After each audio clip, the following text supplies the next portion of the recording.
یہ حضرت عمر کو جا کے دینا، وہ بڑے پریشان ہوں گے۔ وہ جو اس زمانے میں اس طرح ہوتا تھا کہ کئی دور دور سے صحابہ جو دوسرے شہروں کے ملکوں کے رہنے والے ہوتے تھے وہ بھی آ کر شامل ہو جاتے تھے جہاد میں۔ کوئی ایک دفعہ مدینے آیا، کوئی 2 دفعہ آیا، پھر اپنے اپنے علاقوں میں۔ بہت سارے لوگوں نے زیادہ دفعہ حضرت عمر کو دیکھا بھی نہیں تھا۔ وہ جو قاصد خط لے کے آیا تھا نا، اس نے 1 دفعہ دیکھا تھا، اب حضرت عمر بوڑھے ہو گئے، وہ پہچانتا نہیں تھا۔ میری بات کی سمجھ آ رہی ہے آپ حضرات؟ ادھر سے وہ خط لے کے آ گیا۔ حضرت عمر مدینے سے باہر نکل کے اس روڈ پہ بیٹھے تھے جو قادسیہ پہ آتا تھا۔ جب اس آدمی کو آتے دیکھا تو حضرت عمر اٹھ کے کھڑے ہو گئے، فرمانے لگے قادسیہ سے آ رہے ہو؟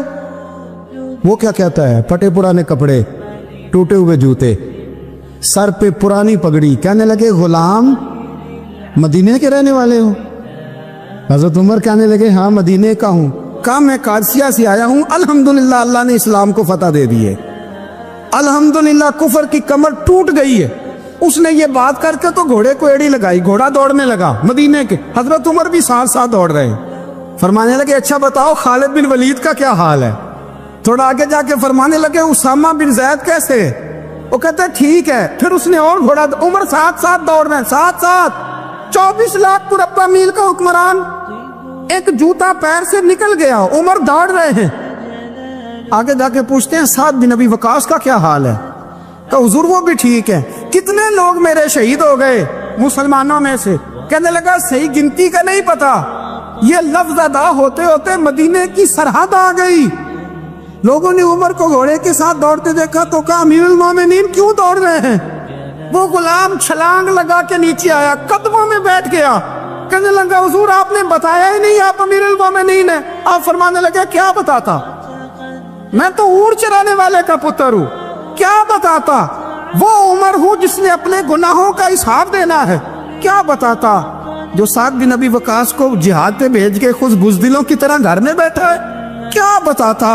کوئی حیثیت نہیں، کوئی تار۔ تو نے اچھا کیا، تو مجاہد تھا، مجھے ساتھ ساتھ دوڑایا، تو نے اچھا کیا۔ جتنے لوگ تھے چیخے مار کے رونے لگے۔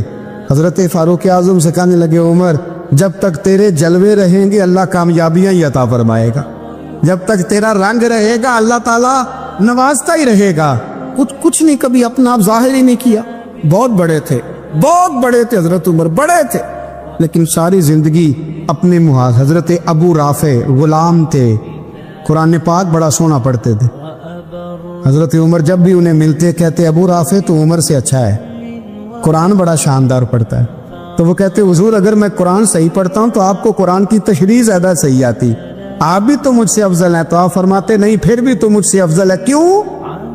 اس لیے کہ تو اپنے غلام اپنے آقا کی نوکری بھی ٹھیک کرتا ہے اور رب کی عبادت بھی ٹھیک کرتا ہے، اور مجھے خالص صرف عبادت کرنی ہوتی ہے وہ بھی ٹھیک نہیں کر پاتا۔ ساری زندگی اپنا محاسبہ، ساری زندگی اپنے گریبان میں دیکھا، ساری زندگی اپنے آپ کو پرکھا، اپنے آپ کو ٹٹولا۔